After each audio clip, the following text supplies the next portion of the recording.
Alors, les déjeuners professionnels sont un concept que l'ONECA a créé depuis l'année dernière. Et ces déjeuners ont pour l'objectif de prendre des problématiques majeures de la vie des sociétés, des entités, et enfin de réunir toutes les parties prenantes et d'en discuter et proposer des solutions à la fin.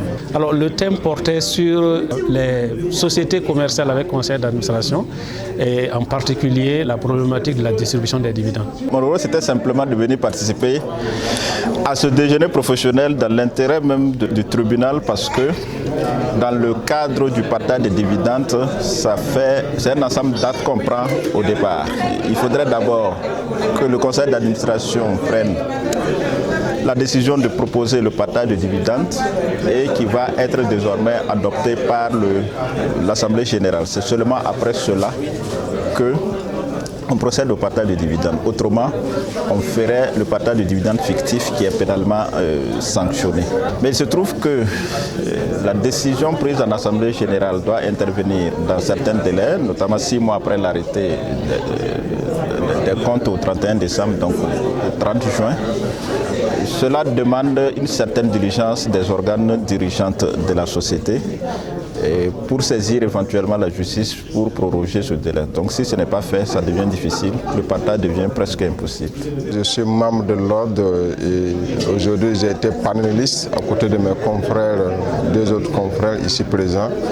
Alors, c'est véritablement, comme je l'ai dit tantôt, une très belle opportunité à la fois pour l'ONECA, nous membres de l'ONECA, mais pour le public également, de se retrouver et de discuter ensemble de ce que nous vivons au quotidien, parfois au sein des entreprises, parfois au sein d'un conseil, et qui nous a permis également de nous enrichir des uns et des autres. Vous avez vu l'exposé, la qualité des exposés, mais également la qualité des intervenants. On a vu que la représentation a été au plus haut niveau. Parmi les participants, il y a eu des présidents de conseil d'administration, il y a eu des anciens directeurs de sociétés, il y a eu des sociétés de différentes formes, et c'est cela qui permet également de grandir. Si nous arrivons à nous retrouver, continuer de temps en temps comme ça, ça nous aide quand même à résoudre les difficultés d'interprétation de certaines dispositions des actes que nous faisons, pour le bien des personnes morales, mais également de l'ensemble des parties prenantes à la vie d'une entreprise et d'une nation. Et ce matin, mon intervention a porté sur le sous-module 3, qui traite des aspects pratiques de la distribution des dividendes. Cela a consisté à un partage d'expériences, un rappel des dispositifs, des esprits et également du canal à suivre pour que, non seulement sur le plan légal, mais également sur le plan fonctionnement, convivialité, que les dispositions soient quand même respectées. Et nous avons expliqué lors de notre présentation que les administrateurs pris individuellement ou collectivement ont des responsabilités qui peuvent être engagées sur le plan civil mais aussi pénal.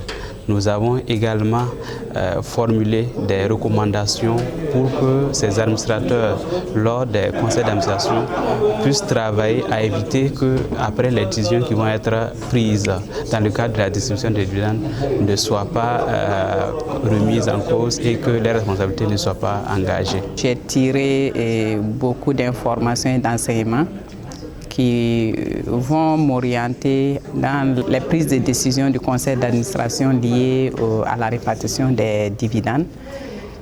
Le thème semblait, je dirais, aller de soi, mais dans les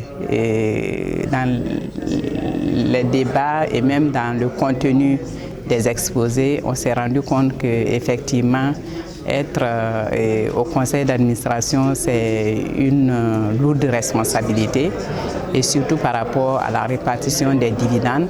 Et il ne faut pas seulement voir l'intérêt des actionnaires, mais il faut aussi voir l'intérêt de l'institution, la structure, alors que généralement les gens sont beaucoup plus orientés vers l'intérêt des actionnaires pour davantage les amener à réinjecter de l'argent dans la société.